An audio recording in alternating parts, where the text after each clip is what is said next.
Are you ready to go back out there or are you just lonely? You finally got out. Maybe you blocked the number, maybe the divorce finished, maybe your home is quiet for the first time in years. You understand more about what happened, but the quiet still hurts. Then someone asks if you're dating, and suddenly the question isn't just, do I want to meet someone? It becomes, can I trust myself? What if I choose the same kind of person again? What if I'm just lonely? What if dating now proves I haven't healed? So you wait for total readiness. No grief, no fear, no longing, no doubt. But readiness isn't the absence of pain. For this episode, it means you can still make choices while the pain is present. You can be curious, you can keep your pace, and you can let a new person offer affection and support without making that person responsible for making everything inside you feel okay. You don't need to stop feeling lonely before you date. You need enough room inside the loneliness to keep choosing. Today, I'm going to give you one simple way to check for that room. It's called the choice check. It has three parts: relief, discovery, and agency, RDA. It's not a test. It can't certify you that you're ready or promise that someone's safe. It's a short editorial reflection that can help you see what you're bringing into a date and what happens to your choices once you're there. The first word is relief. Ask yourself, what feeling am I hoping dating will soften today? Maybe the answer is loneliness. Maybe it's grief, boredom, fear, sexual hunger, or the need to feel desirable again. There's no wrong answer. The book OLNE makes a useful distinction between acknowledging a need and obeying it immediately. You can recognize that a need is real and human without suppressing it or acting on it at once. So you can say, I'm lonely without adding, therefore I have to find someone tonight. You can also say, I'm lonely without adding, therefore I'm too damaged to date. The feeling doesn't settle the question by itself. Sam Vaknin describes dating after a divorce as a delicate balance. A person may still be processing pain while also having enough trust, openness, emotional vulnerability, and reciprocity to meet someone. There is no universal wait time. 3 months doesn't certify you, 2 years doesn't certify you. Complete healing isn't the price of admission. What helps is noticing what you want relief from without turning that feeling into an order. Imagine Alex has coffee planned with Jordan. Alex has been out of a destabilizing relationship for several months. Weekends still feel empty. Sometimes Alex misses the old intensity, and even though it hurts. Before the date, Alex answers the relief question honestly. I am hoping this softens the loneliness I feel on Saturday nights. That answer doesn't cancel the date, it gives Alex useful information. Alex can now notice the difference between enjoying Jordan's company and needing one coffee to prove that life will never feel lonely again. If Alex wants reassurance during the date, that doesn't mean he's a bad person. If Alex feels anxious about a delayed reply afterward, that doesn't prove unreadiness. The useful question is what Alex does next. Does Alex ask directly for something reasonable? Does Alex reach toward existing support?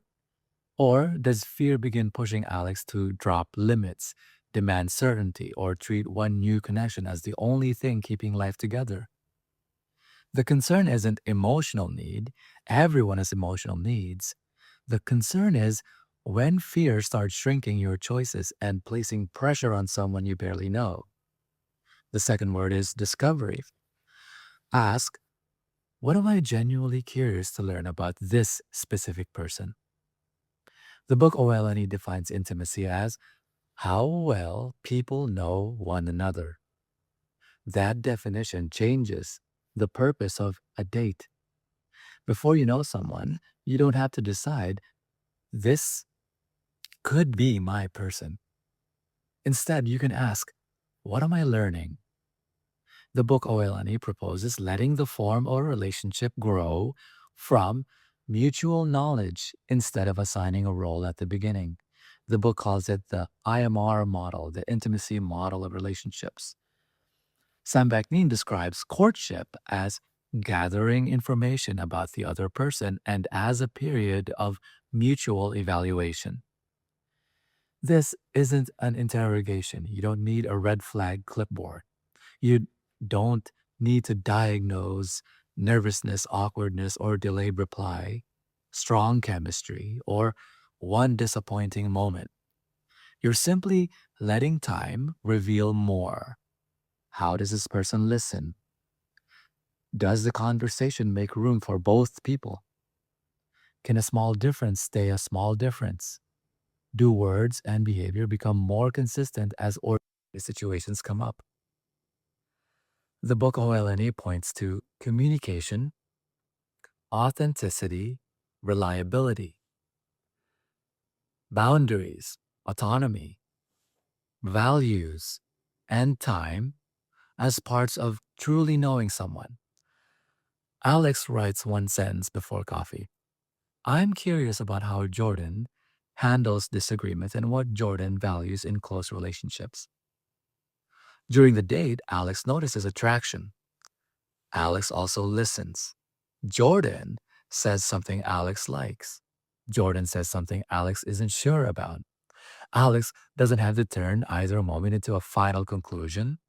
Attraction and compatibility aren't the same thing. One good answer doesn't prove compatibility. One awkward answer doesn't reveal a hidden identity. Discovery keeps the date human. Jordan isn't a replacement, a guarantee, or proof that Alex has recovered. Jordan is a person Alex is getting to know. Alex is also a person Jordan gets to know. And you don't need full trust to begin. Vaknin proposes that trust may return incrementally, gradually, and even doubtfully. You can share coffee with limited trust.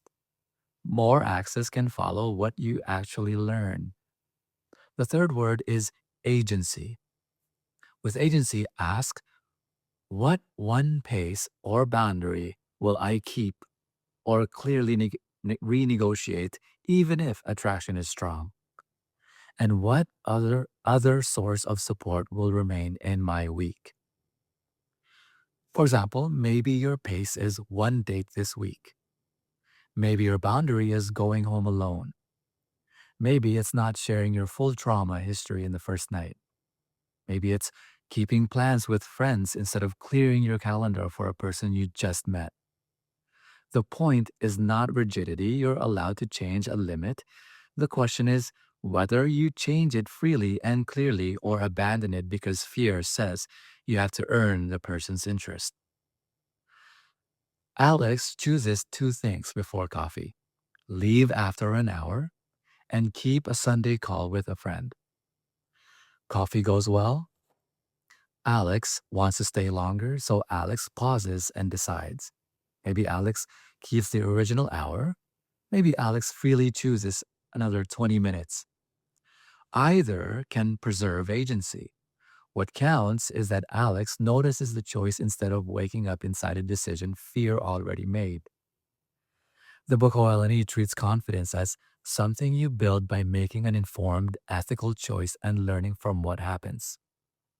Dating can be one place where you practice that. Not because every date goes well, but because you can notice what happens and adjust. You can slow down. You can say no. You can change your mind. You can leave. You can enjoy someone and still learn that the connection is not right for you. In other words, a disappointing result doesn't automatically make your earlier choice foolish. If you used the information you had, respected consent and safety, and stayed willing to respond to new information, you made a real choice rather than demanding a guarantee. For this episode, a workable form of self trust is not, I will always predict correctly. Instead, it's, I will respond when reality gives me new information. Agency also means keeping more than one place for support. The book OLNE says you can remain responsible for your emotional well being while still receiving consistency, support, and communication from other people. Independence isn't isolation. You're allowed to need reassurance, affection, and help. Keeping friends, routines, community, therapy, or restorative time in your week simply means a new connection doesn't have to hold every need at once. You may get trapped by an impossible standard. You may think agency means never getting scared, never asking for reassurance, and never caring whether someone calls back. But that isn't agency, that's emotional exile. Agency can sound like this: I noticed I got scared when I didn't hear from you. I don't need an answer this minute, but I would like to talk about how we communicate. It can also sound like this: I like you, and I still want to move slowly. Or, I changed my mind. I don't want to keep going tonight. Or it could sound like this: this uncertainty is taking over my week. I need to step back and get my footing. None of those sentences demand perfect calm. They keep choice and honesty in the room. The same is true when you make a mistake. Maybe you stay longer than you planned. Maybe you overshare. Maybe you cancel on a friend because the date feels exciting. Do not rush to turn one choice into a diagnosis of yourself. Notice it, repair what needs repair, ask what happened, then maybe the next choice with make the next choice with more information. A pattern of dropping every limit deserves attention. One dropped limit is information. A direct request for reassurance is different from punishing someone until reassurance arrives. Disappointment is different from coercion. Wanting closeness is different from needing immediate certainty. Agency is not how little you need, it's whether you need, whether your needs leave room for your choices and for the other person's choices too. Afterward, Alex used the same three words: relief. Did I notice my loneliness without letting it make every decision? Discovery. Did I learn Jordan? Did I learn more about Jordan? Or did I mostly look for proof that this would work?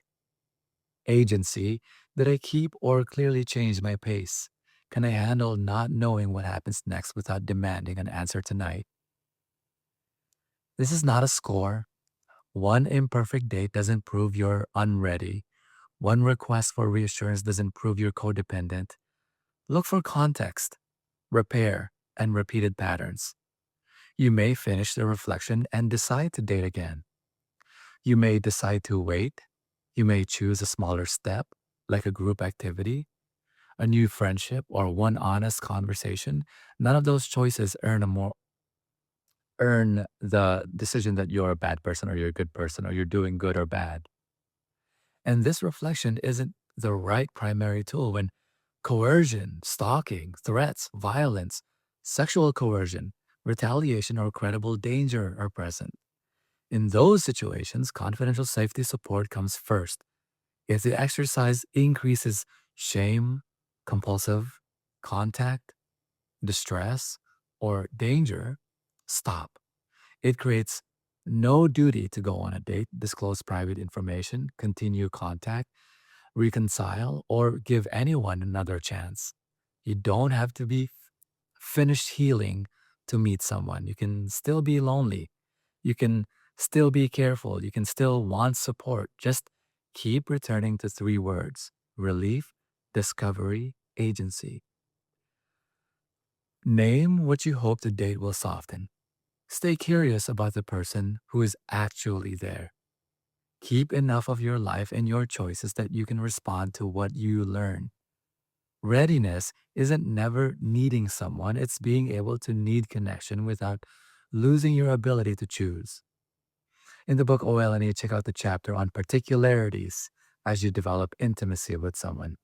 And speaking of particularities, here's a song, Particularities by Stacy X from from the new album, Openness. Tell me how comfort learn your name, whether silence means safety or someone went away. Tell me what love looked like before it looked like me. I keep reaching for the outline, but I want the thing I see, where your body closes, where your hope begins. I'm learning the weather under your skin. I don't want the person I invented in the dark. I want your particularities, every strange and living part. I want your particularities, not the ache, not the mask. I want the way you open and the shape of what you ask.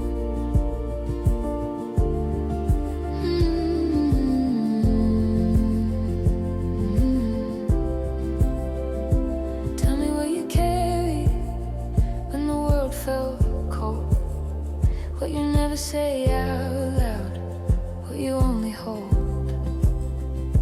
Tell me how you hear me when my words come out wrong. What kind of touch is easy, what kind of touch is gone, where your body closes, where your hope begins.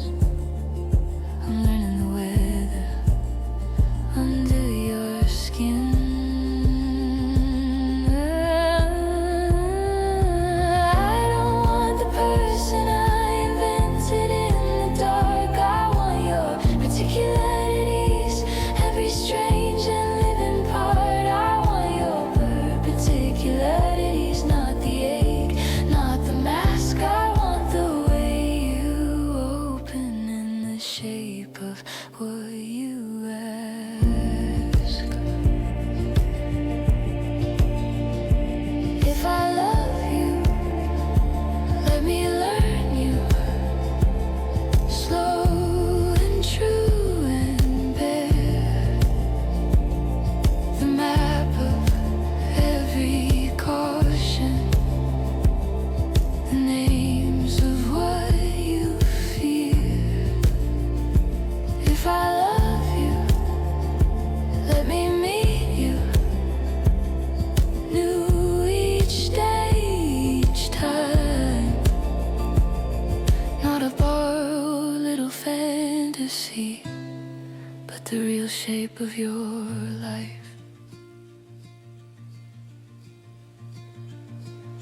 I don't want the person I invented in the dark. I want your particularities, every strange and living part. I want your particularities, where the quiet goes blue. I want the changing world in you and the way it changes you. I want your particularities, every strange and living